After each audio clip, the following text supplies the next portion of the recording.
Hi, I'm Jim Cameron, Program Director of Darien TV 79, and today we're at the town recycling center / dumps / transfer station, depending on which name you prefer, on Ledge Road, joined by Bob Steger, who's the Director of Public Works, Craig Flaherty, who comes to us from the Recycling Task Force.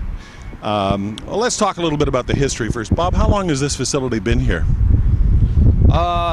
I don't quite know. I know it's been here prior to the 1970s. I know that prior to 1972, an incinerator operated on this property, and at that point in time, waste disposal was basically solely a local problem. And then came a push by the state of Connecticut to basically close all local incinerators by raising the standards which they had to reach in terms of operating and emissions and that sort of thing. So in the early 1970s, the incinerator closed. The town joined with a group of other southern Fairfield County towns to join the CRRA and explore alternatives to waste disposal, regional alternatives. So it's not as much a dump anymore as it is a transfer station, which means people drop things off and then they're taken away. Where do they go? Well, the MSW, or garbage, as most people refers to it, ends up the same place it has gone for the past 25 years or so, and that's the Wheelabitter plant in Bridgeport. The other materials here go to various places. What everyone thinks of first in terms of recyclables go to City Carting, who operates their own MRF, or materials recycling facility, and they market the finished product and we derive a revenue from it. Some of the other things go to Long Island, brush and that sort of thing. Leaves are disposed of at a leaf composting site. We also compost a certain amount of leaves here on our site. So the point is, nothing, with the exception of maybe some dirt and leaves, stays here on this site. It all eventually is transferred from here to its ultimate disposal site. And the MSW, the municipal solid waste, the garbage, so to speak, is burned to create electricity? It is.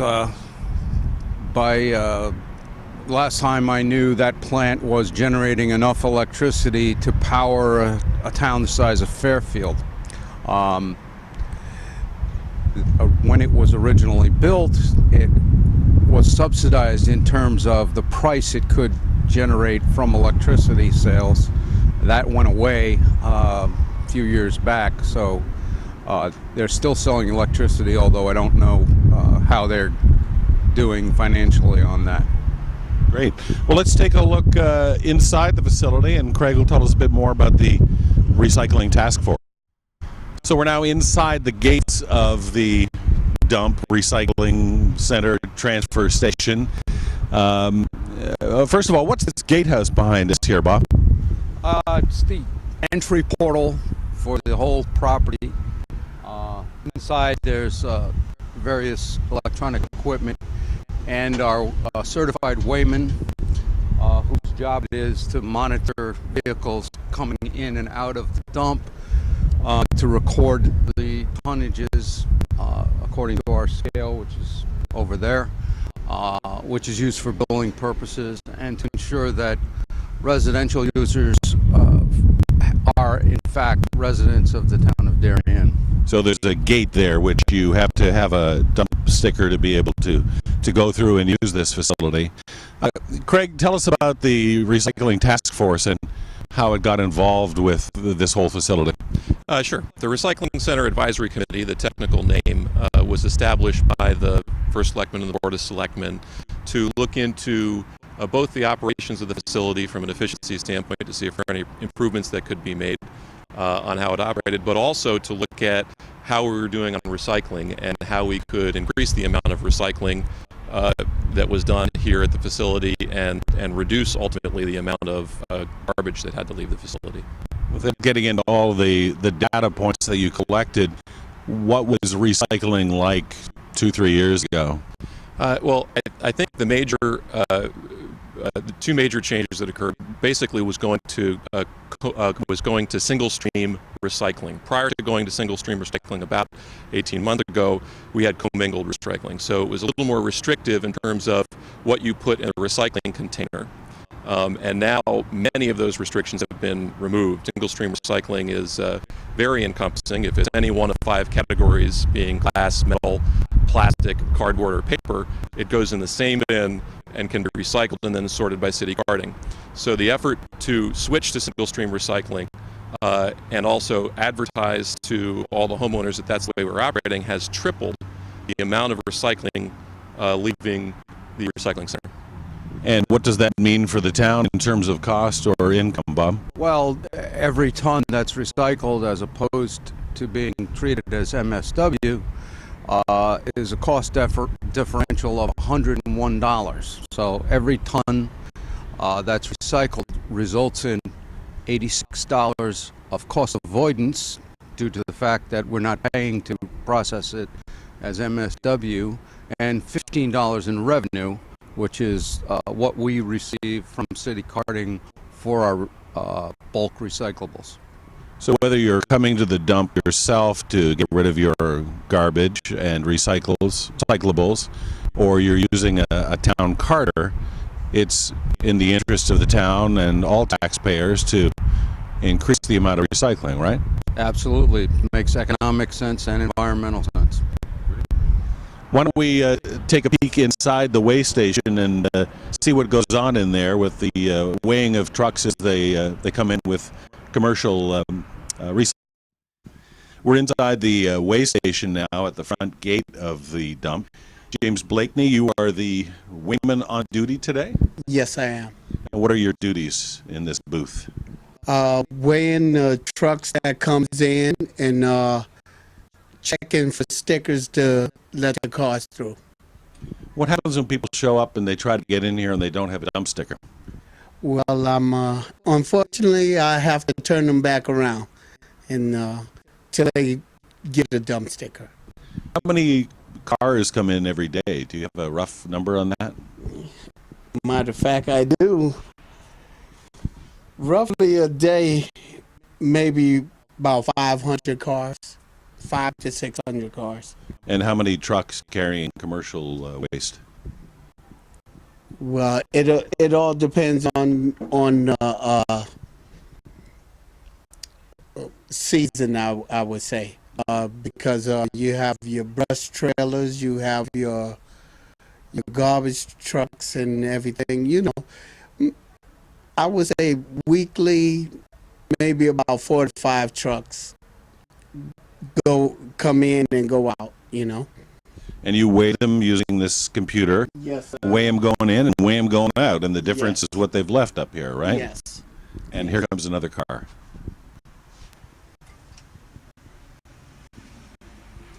So that gate stays down unless you check and see that there's somebody with a sticker, right? Yes, the gate stays down, and while the cars go through, I also keep a count.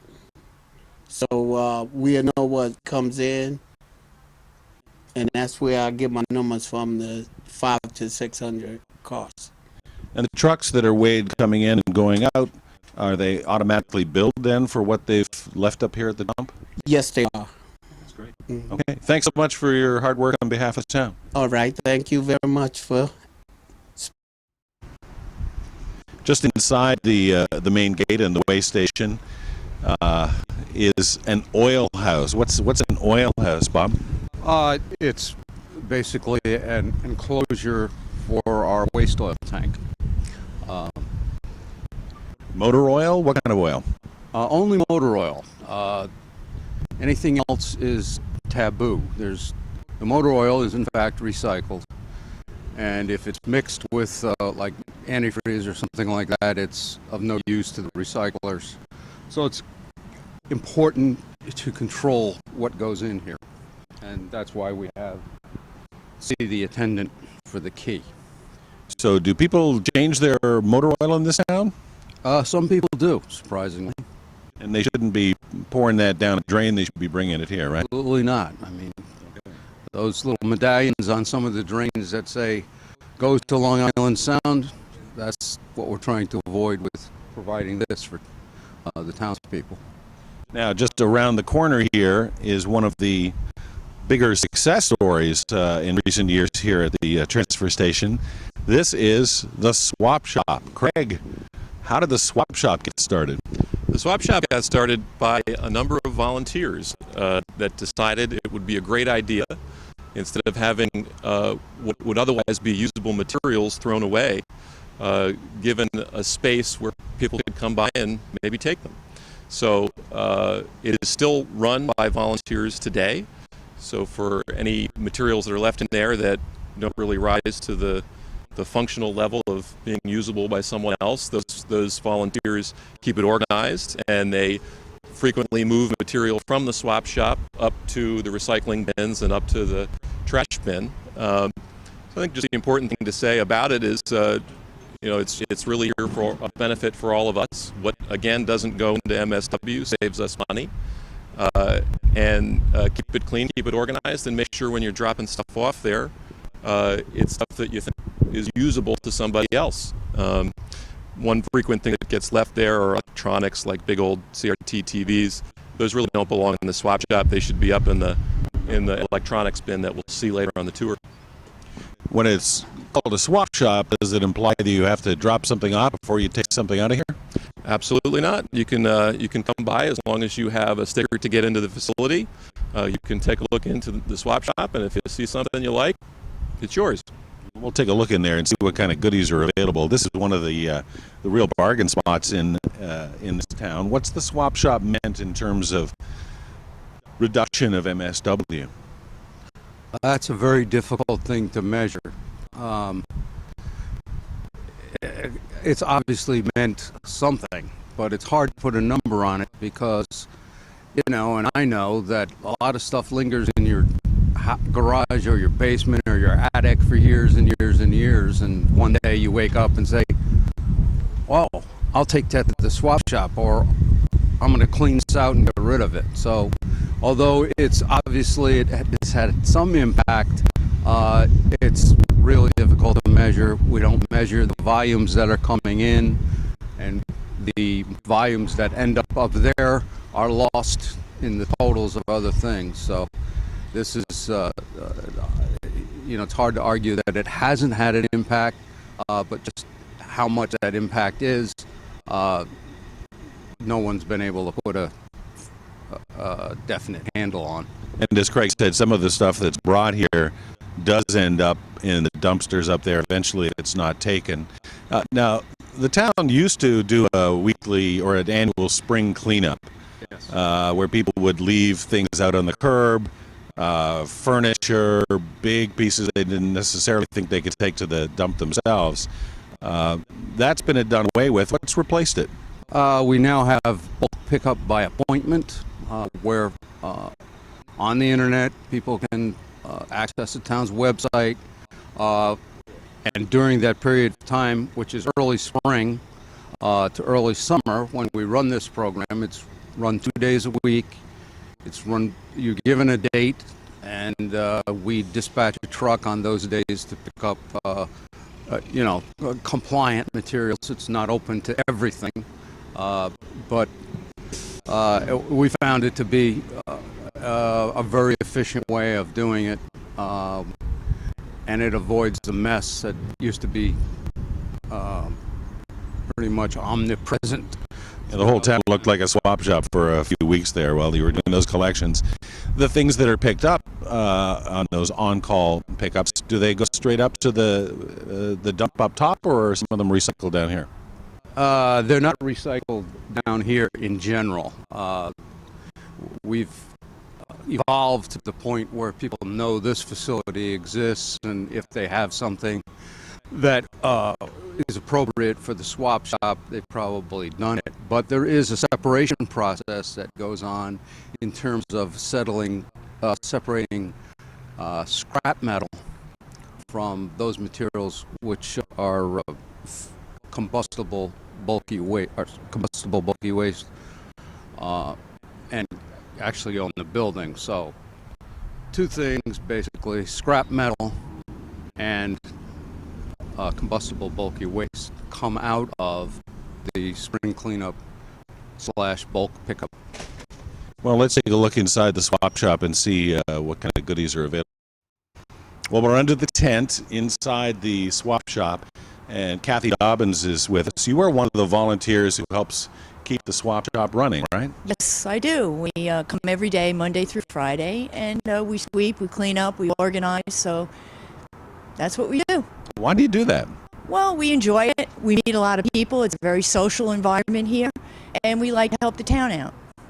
So what advice could you give to the viewers, the residents of town, about using the swap shop properly that would make your job a little bit easier? To bring in things that are not cracked or broken, that cannot be repaired, to try to bring them in good condition, and to put them in the areas designated like the kitchen area or the technology. That would really help us out a lot. So tell us what these areas are. What do we have? We have all the kitchen goods over here, and then we have children's toys and books and CDs, children's items here, and in the back is all our book department, and over here is technology and various other items here, and we also have the sporting good bin in the back where we have a lot of sports items. And there are some things that Craig was saying are sometimes left here that really should be taken up to the top of the dump. The technology that does not work should go right up to the top of the dump, and there's a special area where you can drop those items off. Do you see people coming in here on a regular basis, quote unquote, shopping? Oh yes, absolutely. We get to know a lot of people. We know everybody on a first name basis, so it's a lot of fun. Well, thank you very much for your service to the town.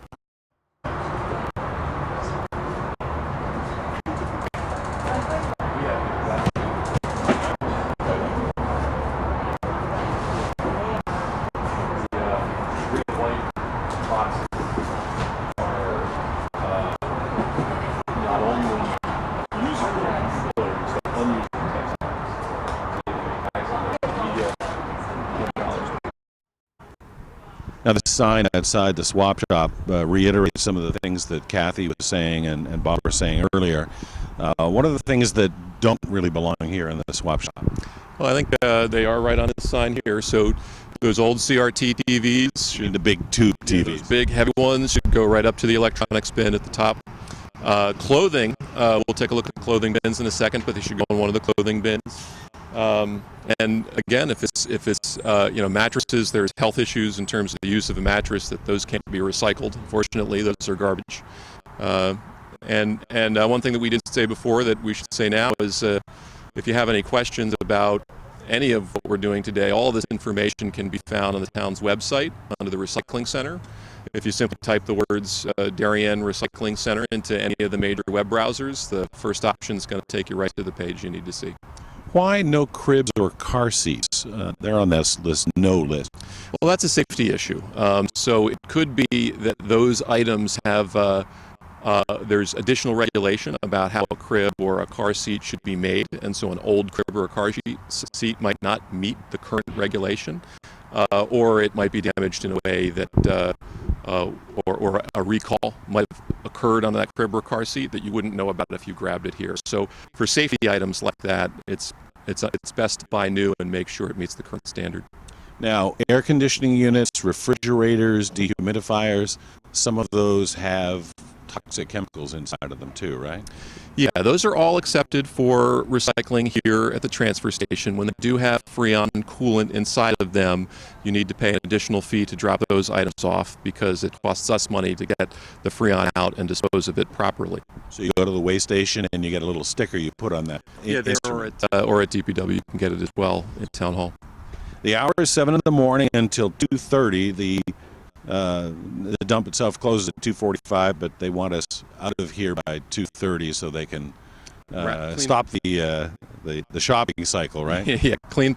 It just gives the folks working for the town an opportunity to clean things up and shut them down.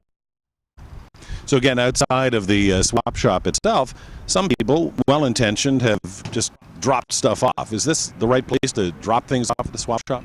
Well, again, I think to make this a really efficient and effective facility for all of us, the more people can do to help keep the swap shop organized, the better. So if, for instance, the croquet mallets ended up in the sporting section or the toy section, that would be a good thing. This is essentially left here now. We have to wait for our volunteers to show up and take care of it and organize. And ultimately, we shouldn't be relying on them. We should be relying on ourselves. Now, over here, there are some bins that say clothes and shoes. There's a Salvation Army bin. There's a thing called U.S. Again. What should go in here? Yeah, so there's several used clothing or used textile bins throughout the recycling center. There's a few down here by the swap shop, and I believe there's a bin or two up by the waste house. And there's two options. Salvation Army, obviously a nonprofit charity, they want usable clothing that they can then give away or send to their Goodwill shops for money raising. The U.S. Again bins, the green and white ones, sure, they're fine with usable clothing as well, but they'll also take used textiles that are unusable, that towel that has a rip in it, the old drapes that nobody wants. You can put those in the green and white bins, and the town actually makes money for each ton of textiles that end up in those bins. Where do those used drapes and towels go in recycling? They have 100 different sources as they sort these used textiles, from as menial as rags in manufacturing plants to as purposeful as clothing for third world countries. So they run through it all, and if it has any use at all, they'll find use for it. So clothing and textiles comes over here instead of under the swap shop tent. Absolutely. So about 100 yards away from the swap shop, there is this beautiful mound of what I inaccurately described as soil. It's not soil, is that right? No, it's finished leaf compost. It's the product of a year or more of decomposition of leaves. What should it be used for? It's a good soil conditioner. Mix it with your garden soils, your planting beds. It has keeps the soils friable and retains moisture more than it would ordinarily. And this is free for the taking, right? It is for residents. And if it doesn't get taken, what happens to it? We don't have that problem. We usually have less than we'd like to have. In fact, we also sell to commercial people and have to shut them down in order to save enough for the residents to be able to access it for no charge. So these were leaves a year or so ago, and they decomposed? More than a year or so ago, but yeah. We'll see the drop-off point for those leaves up top. Let's go up top and see the action center of the...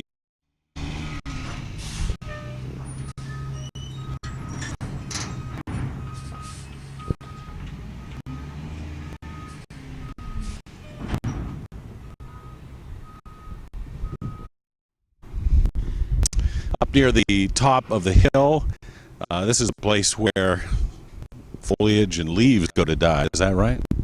Well, they're usually already dead when they get here, but that's true, Jim. Now, right behind you is a big pile of bags and dead leaves. Were these brought here by individual citizens or by carters, or how'd they get here? In general, this is a resident drop-off point. We ask that people empty the bags and dispose of them separately, since it is a whole different recycling process. As you can see, we're not always successful in getting compliance with that. But so even though these bags are labeled as recyclable, it helps the town to have them be emptied here, right? yes, definitely. And where do the leaves go from here? They go to a composting site upstate. Can't recall exactly where it is, but it's all handled by our contractor for solid waste, which is City Recycling. And it's brought back as that pile of non-soil we were looking at earlier? No, we operate a separate on-site composting program, which is the source of the finished compost that we make available for the residents. And the town still does leaf pickup at the curb? We do, but it's in bags, recyclable. Not plastic bags. No, no plastic bags. We did away with that years ago. Craig, you were saying that one of the little corners over here is for one of the more temperamental things to recycle, which is grass clippings? That's correct. Grass clippings should be separated from your leaf and brush waste, and they need to be placed in a separate defined area here in this yard waste section of the transfer station. They need to be handled near daily. You can't let them accumulate and start to decompose on site. Temperature and mold and smell are big problems. So we've got to pay to get rid of it, and we've got to handle it frequently. So even though it's organic material, it doesn't go with the brush or with the leaves? That's correct.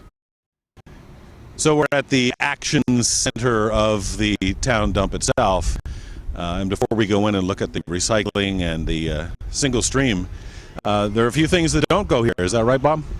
Correct. Some of them are because we simply can't handle them here, and some of them is because we're using compactors that have restrictions on the size of things that operate smoothly unless you put something too big in it and it jams it up. So that's probably what happens with big wood, right? Correct. Any wood has to be cut up into smaller than 6-foot pieces before it can be put in here. And what about paint? People want to get rid of that, but what should they do? Well, if it's latex paint, you can do one of several things. If you're on the sewer system, you can flush it down the sewer with lots of water. If you only have a small amount, just open the cans up and let the insides dry out, and it's disposable as regular solid waste. If it's oil-based paint, or if you have a lot of latex paint and you want to recycle those, we take them at the Household Hazardous Waste Day, which is the first Saturday in June of every year. Dirt. Where does dirt go? Well, dirt goes back over yonder. Obviously, there is nothing objectionable about dirt, unless you're talking about it getting where you don't want dirt to be. But there's no reason for us to pay $86 a ton to get rid of dirt. And dirt should not be contaminated with oil or anything else, right? Correct. Hazardous or toxic waste, again, that's that annual drop-off for Hazardous Waste Day? Right, and we participate in a group of other surrounding towns who also have Household Hazardous Waste Days, which Darien residents can access if they can't make it to ours on the first Saturday in June. Propane tanks, good metal. Good metal, but propane tanks tend to explode under pressure or under extreme heat, which is why we got to keep them out of here. And unless they're very old and very rusted, there's nothing wrong with propane tanks. Where should they go then? They should be taken back to where you bought them, and they will refill them or take them off your hands or replace the valves or whatever. It's not something we, although we are forced to handle them sometimes, it's not something that is on our list of things that are acceptable. And no scavenging. I mean, we allow people to go to the swap shop, but you don't want people dumpster diving up here looking for collectibles? Yes. To put it simply, it would be chaos. Given this confined space here, the number of people that are up here on Saturday, the potential of conflicts between people. I saw that first. No, that's mine. It's simply. And if you're talking about scavenging recyclables, that's money out of the town's pocket. People scavenge deposit cans and bottles. Do it before it gets here, if you're going to do it at all. So once it goes into one of these dumpsters, it's hands off. All right, you've basically lost possession of it once you drop it over into it. Okay, up top at the recycling center, transfer station, town dump, there are some dumpsters here. which used to be used very specifically for only specific kinds of waste. This one is still cardboard only. Why have a separate dumpster just for cardboard if that can be put into the single stream? Well, a lot of people, longtime recycling people, are just more comfortable continuing to separate out the cardboard from the rest of the recyclables, and this is basically an accommodation for them. And it should be flattened. You shouldn't be putting big boxes in. Save space. Don't have to pull the dumpster out as often. The weight of it is low anyhow, so you have a lot of boxes that haven't broken down. You have even less weight. Makes it better all the way around. But now we come to the newest thing that's been operating for a few months now. Single stream in this dumpster and that one, and in the tipping house as well too. But how did this come to be? Why is this beneficial? Well, this came to be actually. It started with the Director of Public Works, Bob, negotiating a new contract with City Carding, and when that for the operation of the facility. And when that happened, City Carding offered to the town single stream recycling. And also offered us compensation for the amount of single stream recycling we produced. So it became financially advantageous for us to increase the quantity of single stream recycling. And if hopefully all residents are familiar now with this picture, we send it out with the permits for the facility. We send it. We sent it in the newspapers. It's at DPW for picking up, and there's a lot of other environmental groups that have copies around. This basically tells you what goes in the single stream in very great detail, but very simply, what we've got on the sign covers it. If it's paper, if it's cardboard, if it's glass, plastic, or metal, likely it is single stream recycling, can go all in the same bin. If you have little pieces of cardboard in there, or cardboard, that could go in there as well. And that's all taken away in these dumpsters by City Carding, and they in effect sort it all and then put it into its proper place. Is that right? Yeah, they have a sorting facility in Stamford. In fact, they're investing a significant amount of money in the latest sorting technology, which should be up and running at the beginning of next year. And it takes that single stream recycling and puts it out into its different component. Plastic bags go in one place, 1 and 2 plastic go in another place, 3 through 7 plastic goes in another place.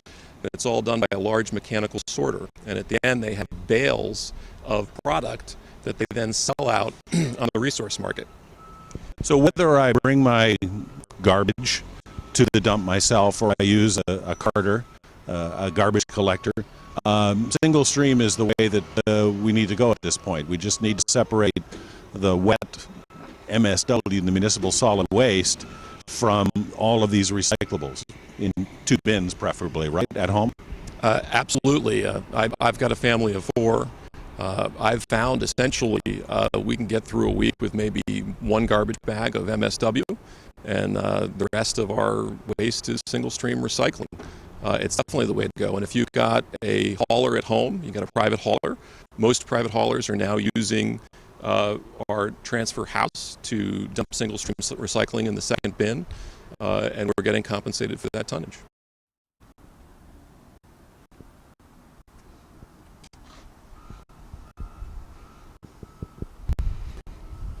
Now, Craig, this dumpster behind us here has a lot of metal in it, so that's obviously not single stream.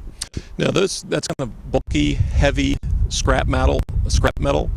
Basically, if it's of a real heavy gauge, it could destroy the sorting equipment that City Carding has. And if it's bigger, essentially, than that old recycling bin you had, it should be in the bulky metal waste. And do the contract haulers that come to my house, will they pick up metal as well too? They won't pick up that bulky scrap metal unless you make a private appointment with them. And over here, Bob, there's a separate bin for tires. Why? What happens to tires? And why are they being collected here instead of at the tire shop where I'm buying new tires? Well, that's an excellent question. We would prefer that the tires return to their original source, which is, I don't know, most people do that. I know I have never taken my old tires back. I'd rather pay the fee, whatever it is, usually $1 or so. But some people do. This is strictly for residents. The idea behind this is so that we don't end up with them dumped on the side of the road someplace or in a vacant lot someplace. And not a lot of it, but there is some of it. And Tires are recycled as well too, right? tires are a tough thing to recycle. There is some tire recycling that gets done. I mean, what most people are familiar with, if they've been to any high school athletic events around here, all of the new turf fields have crumb rubber infill, which is recycled tires. But other than that, there's not a lot of uses for recycled tires that I am aware of. I don't know, Craig. A lot of petroleum in there, isn't there? I know, but I'm not sure that they've discovered a way to extract that petroleum. We've been working on fracking instead of that. So tires in there. Wait for a revelation on a better way to handle tires, because we sure have got plenty of them. If you've taken a ride down south any place and driven by one of these tire landfills. In the far corner of the transfer station, this particular container is just for electronics, and we see obviously television sets in there, some computers, printers, etc. Where are these going? These are going to be recycled. I don't know exactly where, but it is a state law now that this all has to be recycled, and the manufacturers of these products pay for the cost of recycling them. So this is a no-cost item for the town, and it may end up being a small revenue source. We're working on that as we speak, but that's basically it. So this is where these old TV sets belong, not down in the swap shop. Exactly. No one wants to even talk about a TV these days. It's not flat screen. So all the CRT TVs, all the old projection TVs, this is where they go. And there's a sign on the side, absolutely no scavenging. I mean, I could see somebody coming up here and thinking some of these TVs look like they're in pretty good shape. Well, there are, in fact, the main reason for, or the main cost driver for this, there are precious metals in these things, in small quantities, of course, but that's the value of them. The electronic components themselves are not worth much more than scrap. There's a lot of plastic in them. That's not worth a lot of money, but there is gold and silver as well. And there's also mercury in some of those tubes, right? Right. And you can get seriously injured if those things break or explode. That's what I'm told, yes. So all electronics right in here. So we're inside the main building now. Julio and Albina, you work here at the transfer station? Yep, yes sir. Correct. And what's your job? Well, our job is, the main goal is try to keep the place nice and clean and all people are happy. So we are trying to recycle the most we can, How you can see, we have recycling for many things. Right. So, example, all this we don't have before recycling for electronics, batteries, large plastic. So every day we are trying to recycle more. And this bin right behind me here is specifically, it says batteries, but it's for car batteries. Yeah, this is for car batteries, and the blue bins over there, you can see this for all small batteries. Yep. And also for fluorescent light bulbs too, right? Yeah, we have the fluorescent light bulbs and the cardboard bags, and the long tubes goes in another behind. These batteries Craig, that's an example. That's a compact fluorescent. Why not just put that in the trash? There are, again, hazardous wastes in here that don't belong in the garbage. In fact, if you break one in your home, you want to be very careful about how it's cleaned up. You don't want to leave the dust of one of these around your house. So it needs to be recycled properly, and this is the proper place to recycle it. And these batteries are just alkaline batteries. I don't see any NiCads in here, but again... the rechargeable batteries in this bin, and same as this bin. So these are the types of batteries that might go on your power tools and so forth, those rechargeable batteries, and these are the typical standard old household batteries. Not nickel, cadmium. Those are the kind of metals you don't want getting into the ground, etc. That's correct. And these are new additions. The battery recycling, the fluorescence. The batteries have been going on. We've been ramping up the number of different batteries that can be recycled, but fluorescents were just added a few months ago, and we're very happy about that. Another really useful thing that I use a lot, again, it's available on the website. If you type in Darien Recycling Center, you can navigate to it. And this is a very simple map of the recycling center that we've walked around today. And it's got very simple labels on exactly what is recycled where. So if you don't remember if we have fluorescent light bulbs or where electronics go, this is a great thing to put on your fridge. Let's take a look into the pits. This is the area where the commercial carters bring their materials. There are two giant pits, and they feed down into hopper mechanisms down below. Julio, what's going in here? We use this is for garbage, only garbage, right? And the other one we use for single stream recycling, everything, you know. Yeah. This is what they call MSW. This is literally garbage. Yeah. Food scraps, things that don't get recycled. Mm-hmm. Yeah, correct. And the commercial carters, the people that go to our homes and bring this up here, they dump in here, and then this is all taken away in large bins. Well, yeah, we have behind the building, we have the big trailer, and when it's full, they take it down to the other place. And both of these bins used to be just for garbage, but now one of them has been specifically set aside for single stream recycling, right? Yeah, but before, we used for garbage, but now, like 4 months ago, we start to use one for single stream and the other for garbage. Yeah. And there's a large compactor in there that squeezes all the space out. Correct. Yeah. That's great. Yeah. So now we're down at the bottom of the transfer station below the pits that we looked at a moment ago. The large blue truck is going to be filled with MSW, municipal solid waste, and that's basically garbage, things that can't be recycled, right? That's the garbage, and we showed it to you last today for a reason, because as you come through the recycling center, again, we want you to think of it that way. Stuff can be repurposed and recycled and reused and sold off as a valuable product, and we want you to get rid of all of that stuff before you end up in the last hopper that ends up in this truck that gets burned at the facility, at the Wheelbrae facility. So some of that is kitchen scraps and food bits and things like that, but even that could be repurposed, recycled at home, right? Absolutely. You'll find as you get into single stream recycling that a lot of what is left over is simply your food scraps, home food scraps, and food wastes.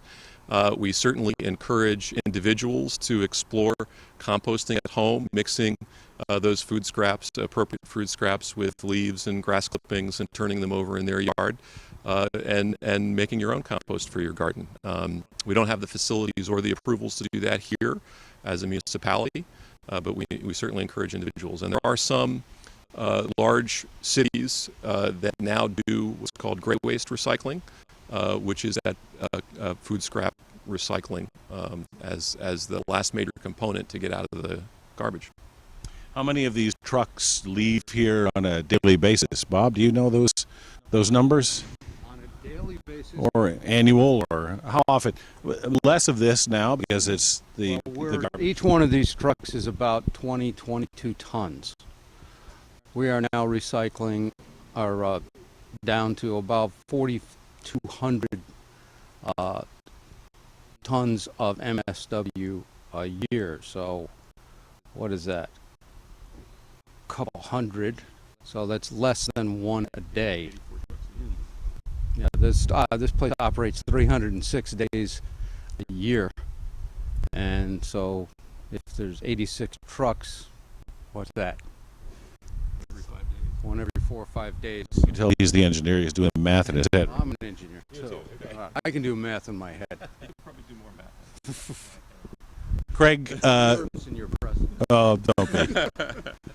Bob, I really appreciate your coming down and giving us a tour of all this. Craig, we'll put the website up in a second here on the closing credits of the program, but tell our viewers how they can get more information if they want to be more green and compliant with this new single stream. Yeah, if you go to the Town of Darien website and navigate to the Department of Public Works side of it, you'll see a link for the Recycling Center. It's actually easier just to type the 3 words Darien Recycling Center into any major browser, and your first selection should get you right to that landing page. Craig Flaherty from the Recycling Task Force, Bob Steeder, the Director of Public Works, thank you so much for giving us a tour today. Thank you for coming. Appreciate your efforts and the time that you've spent on this effort. We should say that look forward to part 2 of our tour, which will be done next year in the new sorting facility of City Carding. Which is where all of the single stream goes and gets literally harvested for the materials that are then sold. That's correct. Well, we'll look forward to that. That'll be coming up sometime in the next year. So thanks so much for watching. Stay tuned for those websites, addresses, and important phone